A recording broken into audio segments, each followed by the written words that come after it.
Welcome to the Taproom Exclusive. I'm your host, Dean Zarbaugh. Today's show is sponsored by House of Helga. Are you a brewery looking for some vibrant, stunning artwork to slap on that freshly bottled or canned beer? Or maybe you're starting a brewery and need help coming up with a logo. If so, contact House of Helga for all your design needs. They've worked with Masthead, Streetside, and yours truly here at the Taproom Exclusive. You can check out Kyla's entire portfolio of incredible work at houseohelga.com. On today's show, I chat with the founder and brewer of Noble Beast, Shaun Yasaki, about their Evil Motives IPA. But first, a taste of what's going on in the craft beer world with this week's Tasting Glass, brought to you by Northeast Ohio Craft Brewery News.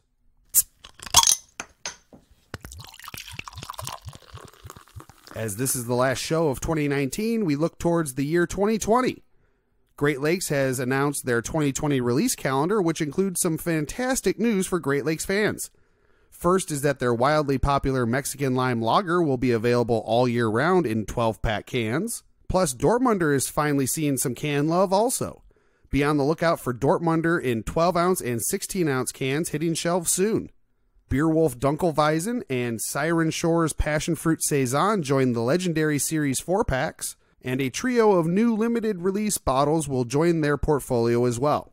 A Hazy IPA, which will release in March, a Lemon Hefeweizen, which will release in April, and a Smash Single Malt and Single Hop IPA, which will see a June release. This is exciting news for Great Lakes, and I can't wait to try all the new beers and see the new packages on the shelves. For more information on these beers, go to greatlakesbrewing.com. Fatheads has also announced their 2020 lineup, which upgrades their wildly popular Goggle Fogger Hefeweizen to a year-round offering. They will do another batch of special operations, this time in collaboration with Three Floyds. Proceeds will benefit the armed forces, and for a full list of Fatheads releases, check out their Facebook page. Being the end of the year, beer writers Mark Bona and Rick Arman have released their top 5 beer stories from 2019. You can check out Mark's top 5 at cleveland.com, and Rick's top 5 can be read at beaconjournal.com.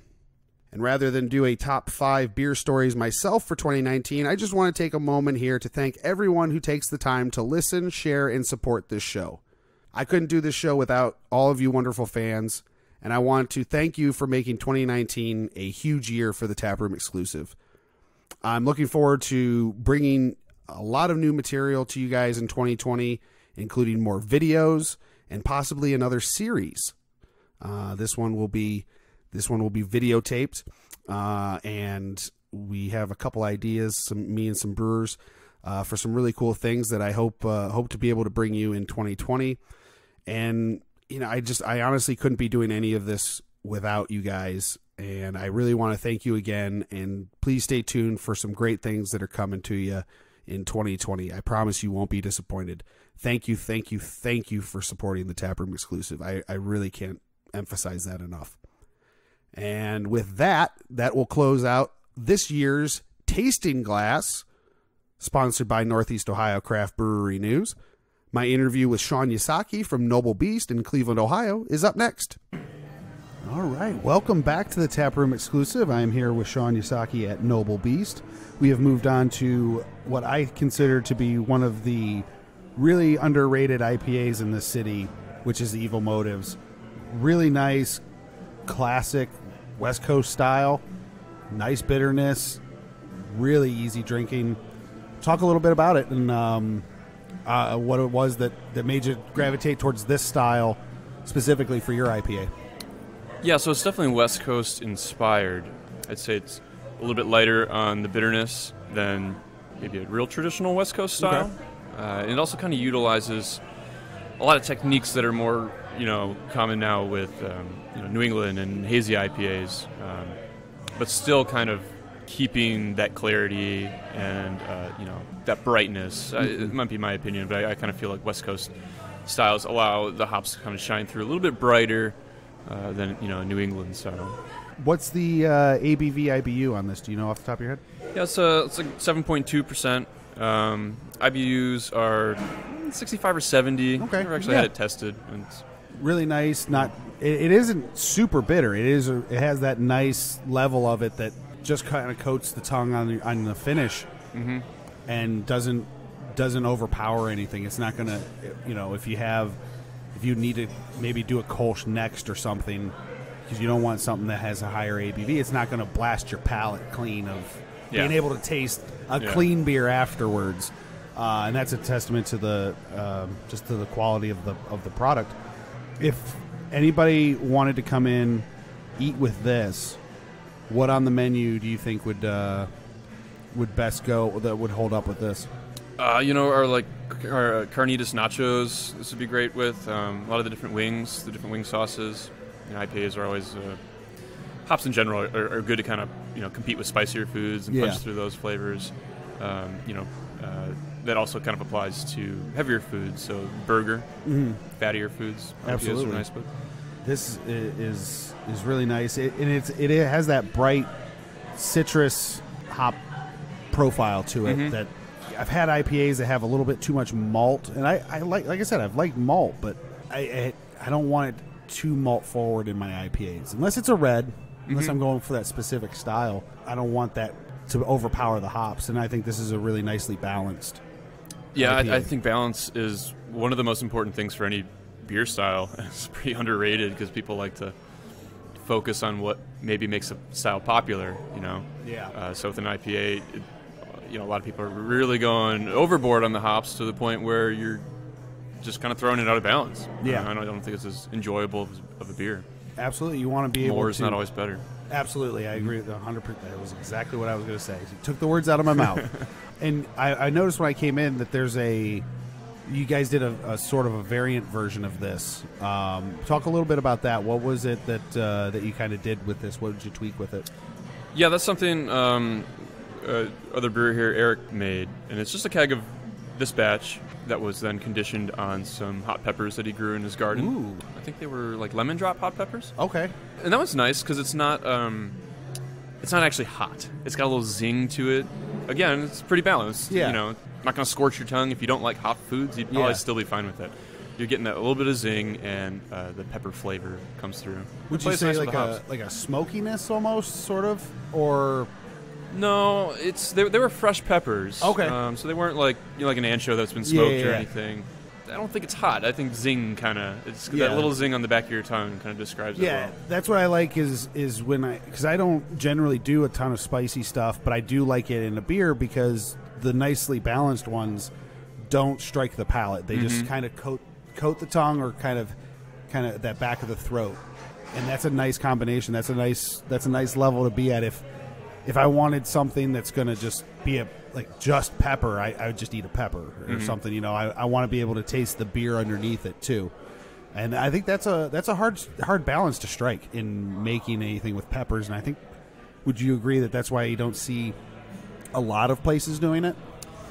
Yeah, and it's just polarizing. It's a polarizing ingredient. Yeah, a lot of people are going to see that and just, I don't like hot foods, I'm not going to get that. So it'd be a tough thing to sell a full batch of.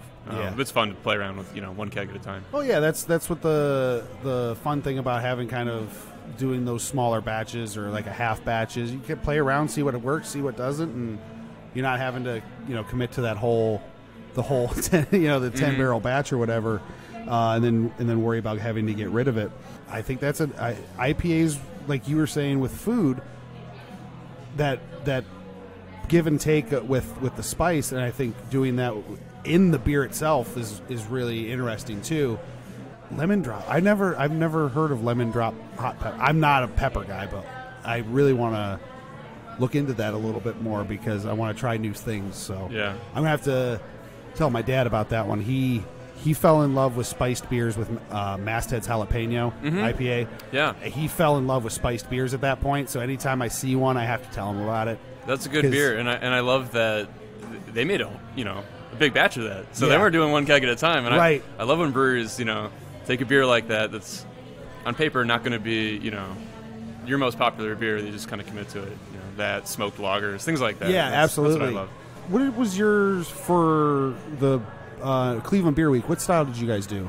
For the collaboration? Yeah. Oh, that was the pizza beer. You were on the pizza one. Okay, I couldn't remember if you were on that one or not. I tried that at Brewseum, and again, one of those things that on paper, you look at it and you're like, okay, but then when you try it, you're like, oh, wow, like this is really good. Yeah. I was really surprised at how well it turned out because it was one of those for me that when I heard it, I was like, okay, I love pizza. I love beer. I have never thought about mixing the two. But when somebody told me like pizza combos and pizza rolls were like what the flavors they were getting off it, I was like, I have to try that. And it's just, again, one of those things that theoretically shouldn't work, but really did. And I think that was that was kind of the talk of Cleveland Beer Week with that beer. Well, that's like kind of the point. So, like, obviously it's a novelty beer. It's fun. So when we were all getting together and meeting, trying to decide what kind of styles we're going to do, like fall-style beers are getting thrown out. Yeah. And pizza beer was not my idea, but what I pushed the conversation to was to do something that people want to get in line for and try. Absolutely. Whether or not it's, a daily drinker or not, but, like, it's a big event. Yeah. The idea is to sell tickets, get people interested, and then do something fun. The pizza beer was Matt Cole's idea. That's what I heard. So we went with it, and my big contribution was a little bit of smoked malt in the grain. I'm always pushing for those smoky beers. You do a lot of those smoky beers. That I really appreciate that, because that's something that I didn't normally gravitate to, but have learned to really appreciate more. And I like that I can get that around here. I was talking to Vaughn at Bruseum, and he was like, yeah, Matt was just in the meeting going, pizza beer. And I was like, okay, I guess we're doing a pizza beer. Yeah, it was fun. But it sounded like it was a really fun time, and I wish I could have been a fly on that wall. So I do a segment at the end of the episodes. It's called Between Two Hops. It's sort of like inside the actor's studio, but related to beer. And we're going to just jump right into it. What is your favorite style of beer to brew and to drink? You can be separate. Two different answers here. If you want, they could be the same thing. I don't know.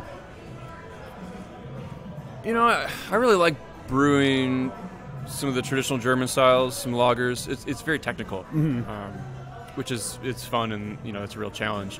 In the brew house. To drink, man, it just really depends on the weather, my mood. Yeah, absolutely. In general, I prefer session beers. If I could only have like one beer for the rest of my life or something, it's going to be a nice German lager. Yeah. What is your least favorite style to brew and to drink? Nothing that's I'm not asking you to speak bad about anything, but maybe things that are you find annoying when you have to make them.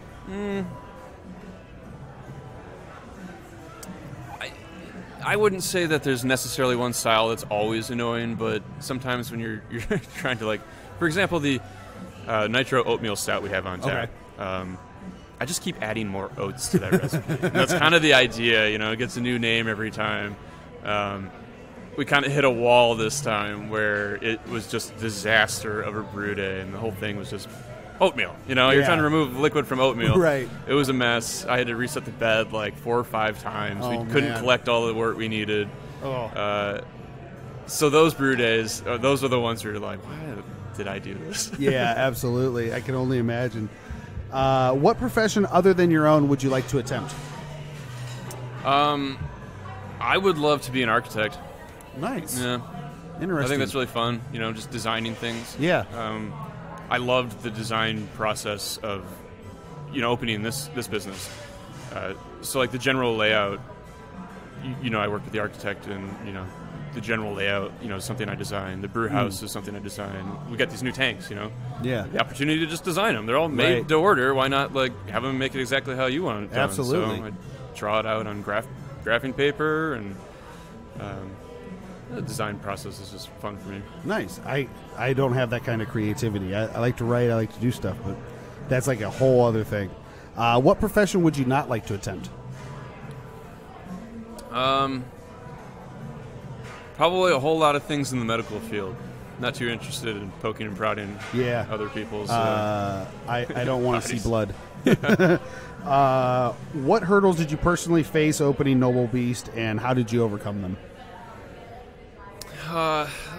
Like I said earlier, finding the location was pretty tough, and there's 2 spots that I invested 2 to 3 months of time and energy and money into, and then at the last minute they both just kind of fell through. So that was definitely a big challenge. It was to the point where, like, I had the financing from the bank lined up. Yeah. Just nowhere to go. Yeah. That sucks. You know, it's working out. But hey, great here. So absolutely, it worked out in the end. What was the most interesting trend for you in 2019? 2019. Oh man, that's a good question. I think I'm having a trouble answering this because I don't find out about these trends until like the end. They're not a trend. Yeah, I'm like, wait, what? Everybody knows about this? What is this? That's not even interesting. Why is this a trend? Let's see. Well, then you might not know the least interesting trend of 2019. What was one piece of practical advice you would give to someone starting out in this business? Well, I think you need to look for the sweet spots, and that would be avoiding, distribution as a small brewery, or at least not making that your focus. Right. That's a very crowded, hard to compete in space. Absolutely. I deal with it every day. Yeah, where it's just the economics are not anywhere close to being in your favor. Right. It's a volume game at that point. So if you're starting off, I think you really got to open up with a kitchen. I think you got to do a really nice job at that. It's pretty hard to just be a tap room. It can certainly work, but it's definitely harder. Yeah. And other than that, it's location. Like a city like Cleveland, there's a lot of breweries. There's a lot of options. So depending on where you are, it's going to be a lot harder to pull in that crowd. But there is so much room for growth with breweries in just towns, cities that don't really have any breweries there. Right. So these small towns, I mean, they're killing it. I've got friends who open a little brewery in the smallest of towns, and they're packed all the time. Well, I've always wanted to open a brewery in LaGrange, which is where I grew up. And I've always been told that if a bar can survive in a town, a brewery can survive in a town. Sure. So there's a bar there, so I don't see a problem. I don't see a problem turning it into a brewery. Yeah. It's actually a perfect spot, but that's a whole other thing. If you could send a message to yourself 10 years ago, what would you tell the younger you? Oh, man, 10 years ago. It's almost a decade ago. Yeah. It is a decade. Put more money in your IRA. There you go. Good advice. And the last question, what or who has been the biggest influence on your brewing career? Oh, that one's easy. That'd be Matt Cole from Fatheads. That's where I started. I was not a super experienced home brewer. He gave me an opportunity there. I spent 2.5 years at the brew pub in North Olmsted. I don't think you could have asked for a better learning experience, being under a really, really skilled brewer in a brew pub environment where you're doing a little bit of everything from, the constant maintenance that a brewery needs to draft line cleaning to, almost every stage of brewing. So I think that really was my foundation and set me up for success, later in my career. Awesome. Anything else about Noble Beast you wanted to get out before we head out? Hey, just if you haven't been here, come on down and check us out. Absolutely, it's a really nice place. What, 100-seat tap room? Yeah, roughly in there. Really nice place, man. I congratulations on all the success, and more success to you. And thank you all for tuning in. And tune in next time for another all new episode of the Tap Room Exclusive.